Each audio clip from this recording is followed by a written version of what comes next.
Kwa hiyo nimekuja kumuulizia hapa. Sijui nimemkuta. Kwa hiyo nikuulize swali moja binti, nikae vizuri. Wewe umejiamini. Umetoka huko. Umefika kwangu kama mshale nshwa kwa mke wake Adamu Mtoro.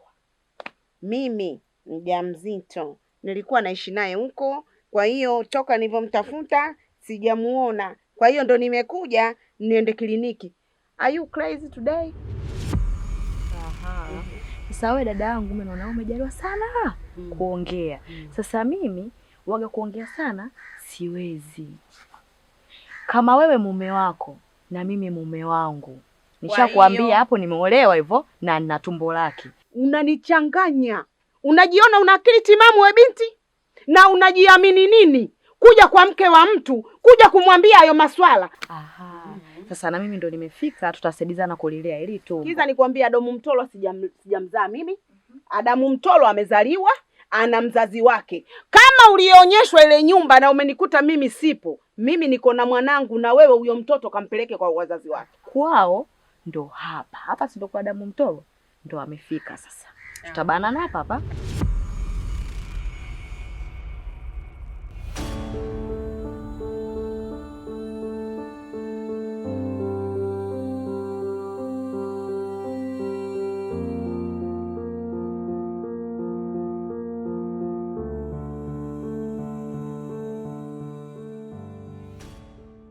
Hivi Raji.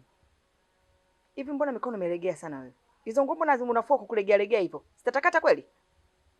Hebu kaza mikono bwana wewe. Unajua mimi sijakuita hapa. Umejileta mwenye na ziki zako. Si unanielewa? Kwa naomba ufue hizo nguo zitakate. Hayo mapanzia niliyaacha ili nimpe Dobi afue. Lakini kwa sababu Dobi umeleta kwenye nyumba yangu, umejileta mwenyewe bila kukuita. Naomba ufue zitakate. Maswala kwa umelegeza mikono hapo, utasema unafua nguo zako za ndani sitaki. Naomba ufue hayo mapanzia atakate. Si umenielewa? Mimi sijakuita. Shida na tabu za kwa mama yako zimekufanya uje humu ndani. Unaelewa wewe? Bila hivyo utaondoka hapa mchana kweupe na njaa yako inakutafuna. Sawa? Hebu changamka basi. Unaniangalia hapo kama picha kitu gani? Sawa auntie. Nitakaza mikono na zitatakata. Ndio kaze.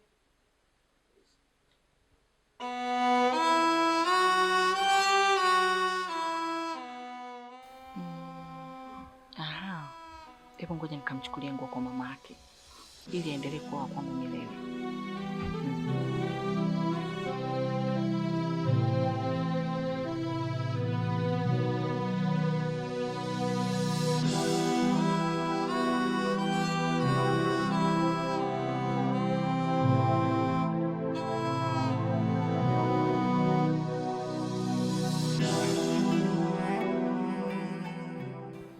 Tony. Naam. Umependeza sana unajua. Mimi ile sauti naifahamu. Ndio maana nikamwambia ukaenda kunyoa pale. Utapendeza sana. Asante sana. Mwenyewe nilikuwa siamini lakini nimejionea mwenyewe nimependeza, nimeshaenda. Alafu ana mikono mepesi sana. Dakika kadhaa tu ashamaliza kukunyoa. Si unajua vitu vya 2000 kwa mikono tepetepe yani. Akinyoa chap chap. Sasa maneno yeye. Tony. Unajua nikwambia kitu kimoja. Unanifurahisha sana sasa hivi. Yaani binafsi sikutegemea kama utabadilika haraka hivyo. Kwanza mama yako anafurahi akikuona. Ana amani ya moyo. Yaani maisha yanaenda vizuri kwa kweli. Nafurahi ni kwamba siwe nimekwambia mpende mama yako, mchunge mama yako. Kwa karibu na mama yako umezingatia. Na ndio ninavyotakiwa kwa mtoto kiambao na wakubwa wasikilize. Kwa maisha ambayo wewe unaishi, ingekuwa na watoto wengine ingekuwa ni balaa kwa mtaani. Lakini wewe ni wa kipekee. Nakuombea kwa Mungu baki hivyo hivyo, endelee hivyo hivyo, usije kubadilika tena. Mimi naamini kadri unavyokuwa utajifunza mengi sana na kuna vingi sana utavijua. Ila kuna kitu kimoja tu, usiniogope. Sawa? Una shida, una tatizo, unaona kuna kitu unafaa kunishauri, wewe niambie, mimi ni kama rafiki yako, sawa? Usiniogope hata kidogo, maanake watu wanasema anayekuogopa hakuheshimu, sawa? Anayekuogopa hakuheshimu, anakuwa na nidhamu tofauti tu. Kwa hiyo mimi na wewe letu liwe moja, tushirikiane. Mimi naamini kila kitu kitakaa sawa hapa ndani.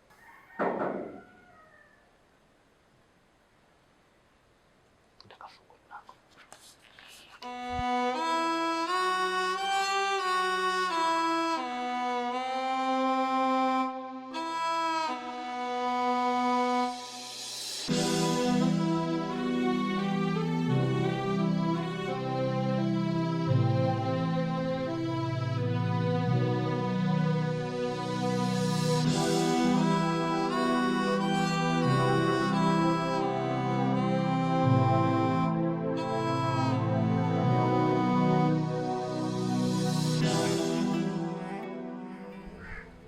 Baza size. Wewe mbona kama nakufahamu wewe? Sijaja kishari. Nimekuja kwa wema tu. Afu leo sijisikie kugombana. Si unaelewa? Hapa kilichonileta nimefuta nguo za Laji. Kaka mfanya kazi. Ni mfanyakazi wangu kuanzia leo. Atanifanyia kazi za ndani zote. Mimi kazi yangu ni kukaa tu kunyosha miguu na kula. Kwa naomba nguo zake niondoke.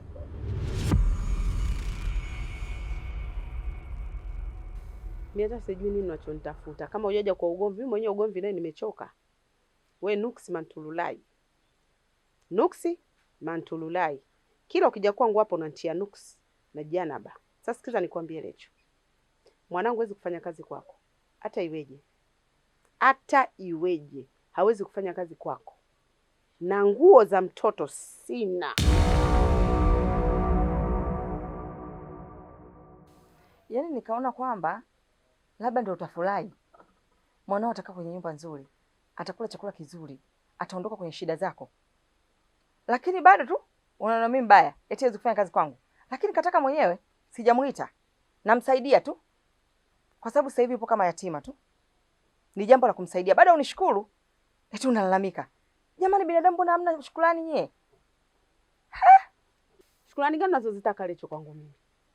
Wewe ndio unatakiwa unishukuru mimi, nimekuweka sehemu angalau unaonekana.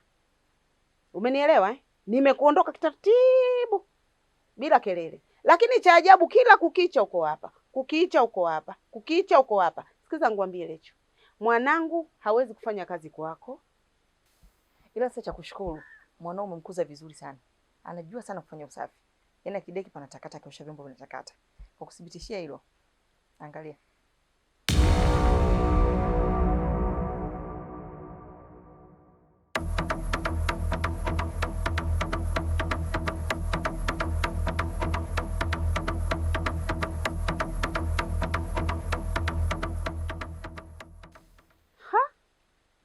Mwanangu anafanya hivyo? Sikiza ngwambie Lecho. Usinikaushe uzazi na usinimalize sukari ya mwili. Mwanangu hawezi kufanya kazi kwako. Nakuja kumchukua mwanangu muda si mrefu. Laji nakuja kumbeba.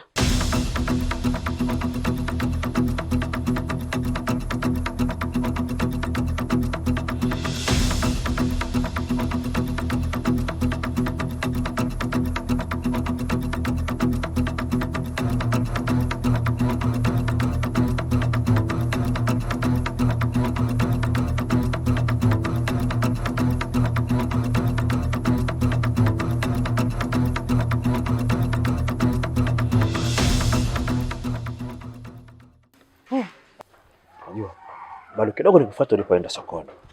Kuna nini? Ni mazito kidogo ila tutayamaliza tu. Ndani kuna mgeni. Na mgeni huyo ukimwona unamfahamu, ana ujumbe kutoka kwa mzee sponsor. Kwa mzee sponsor? Ndio. Tukamsikilize tusipoteze muda.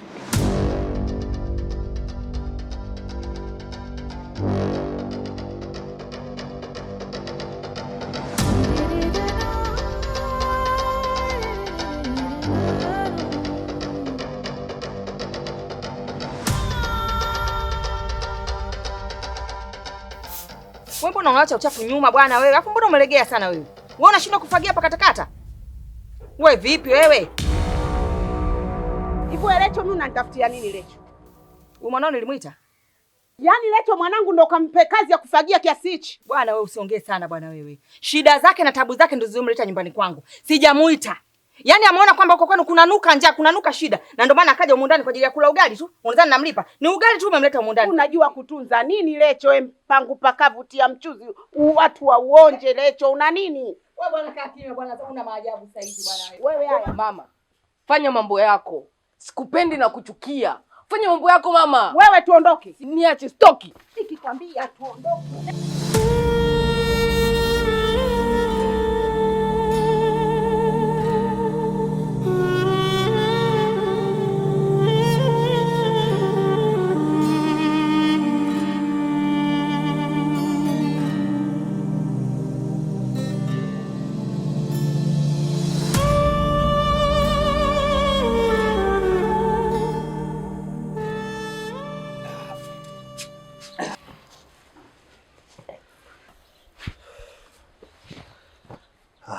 Maya. Naam. Mgeni mwenyewe ndio hapa alokuambia amefika hapa. Oh. Hii sura kama sio ngeni tulishawahi kuiona. Ni kweli. Mimi sio mgeni kwenye macho yenu.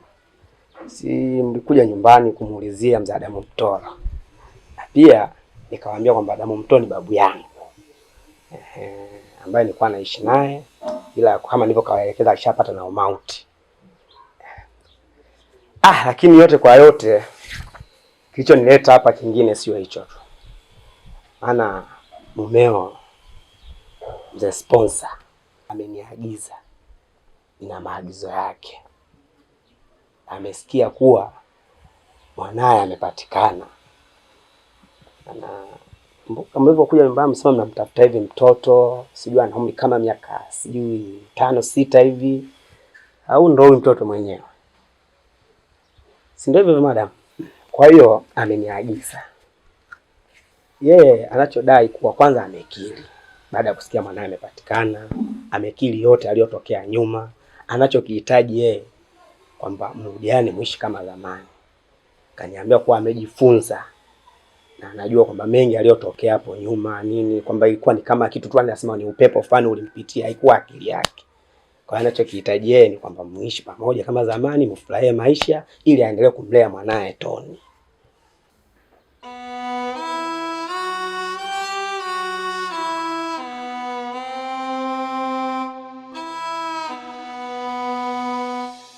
Kwanza nikutengue kauli yako.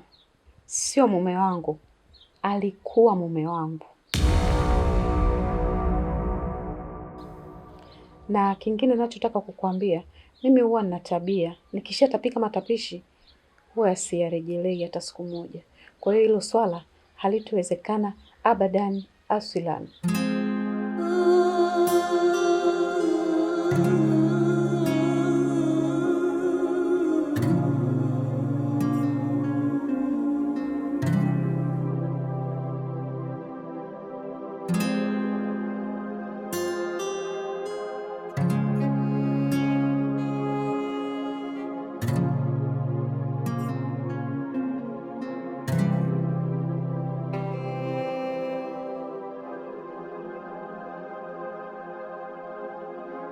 Mama wewe ni mbaya sana, ndio maana baba kaondoka kakuacha. Wewe ili kichwani wewe. Kwa sababu gani? Mshenzi mkubwa wewe. Fahamu mimi ni mama yako. Mbwa wewe. Mama yote unayataka wewe. Usingefanya mabaya yako nafikiri baba angeondoka angekuacha. Sisi tungepitia mateso kama hivi. Wewe ndio umeyataka na wewe ndio kila kitu. Wewe kuwa na adabu. Huu mdomo huu. Fahamu mimi ni mama yako, mshenzi mkubwa wewe. Wewe unamwazimu wewe. Babako ana kitu gani alichokifanya? Kitu gani alichokifanya Raji? Kuna mabaya mangapi ya babako mbona uyaoni? Ila unaniona mimi tu ambaye nasimama na wewe kwa kila engo. Kwa nini unakuwa namna hiyo? Usichonifanyia mema mimi nini mamako? Kila siku unaniweka leo juu unanipandisha sukari, nimekosea nini wewe? Mimi sipendi mama, mimi nakuchana ukweli.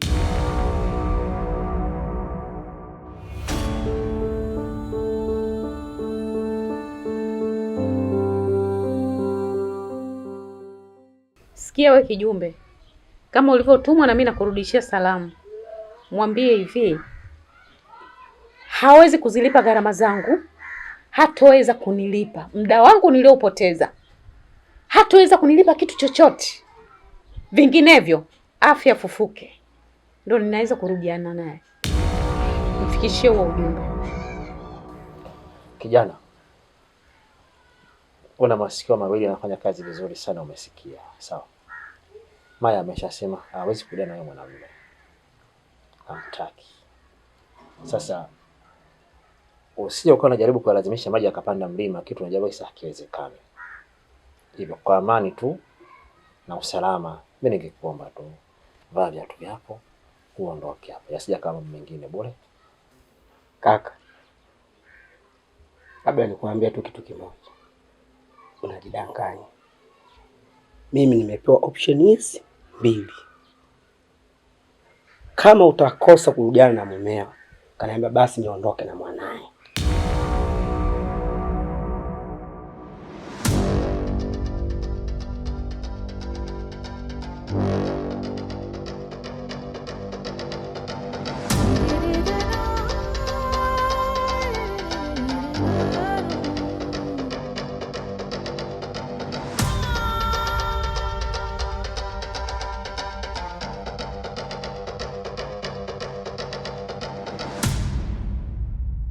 Unasemaje? Kama ulivyonisikia, nimepewa option hizi 2. Nadhani option moja imeshindikana na siwezi nikaiforce, lakini hii iliyobakia ni lazima nitaiforce ili niondoke na mtoto nimpeleke kwa baba yake. Tony, mimi unayeniona ni baba yako mdogo. Nimeagizwa na baba yako nije nikuchukue. Nadhani hamna asiyehitaji kuishi kwenye maisha mazuri. Baba yako kaniambia na kaahidi, endapo utakubali kwenda kwake, utakwenda kusoma shule nzuri, yenye hadhi, yenye muonekano, mandhari nzuri. Na vile vile utakwenda kuishi katika maisha ya wafani mazuri. Sijui umenielewa? Na pia wewe mwenyewe hapo ulipo utakwenda kununua nguo nzuri, sio kama hizo ulizovaa. Maisha yako atakwenda kubadilika kiufupi.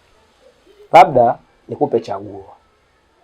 Je, utaendelea kuishi na mama yako au utakwenda kuishi kwa baba yako ambaye hujaona naye muda mrefu?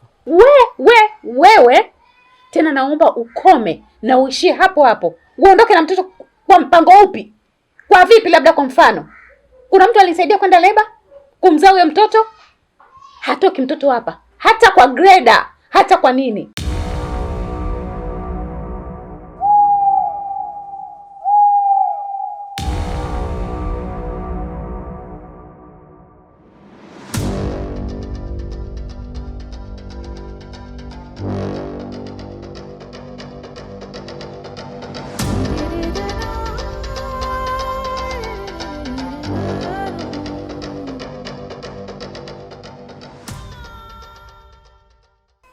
Okay, sawa. Ila kuambia tu madam, mjumbe kwanza hauawi. Nilileta ujumbe kama nilivyoleta kwa matakwa ya mumeo, umeshindwa kunisikiliza.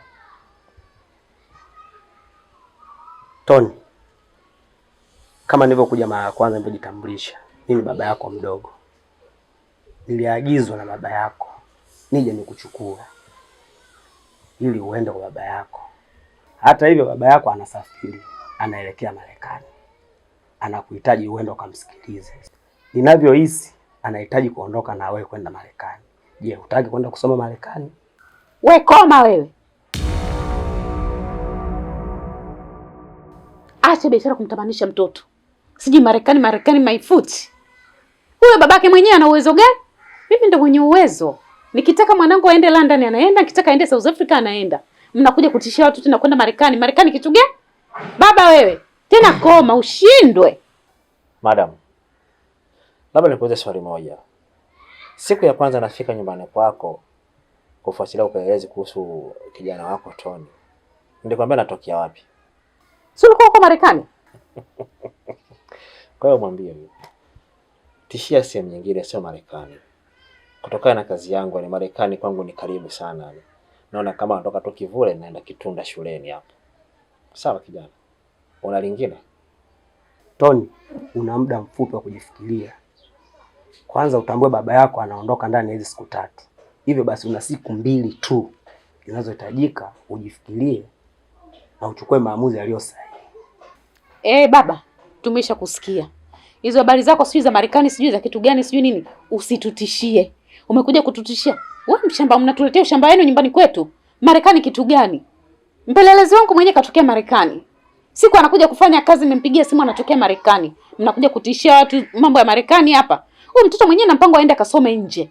Baba, sijui ndo kipikipiki posta kibovu kisichokuwa na breki umetumwa. Geti lile pale. Uliingia kwa kubisha hodi? Toka liko wazi. Hakuna cha kwaheri wala bye bye. You can go. Haya, ila Tony, fikiria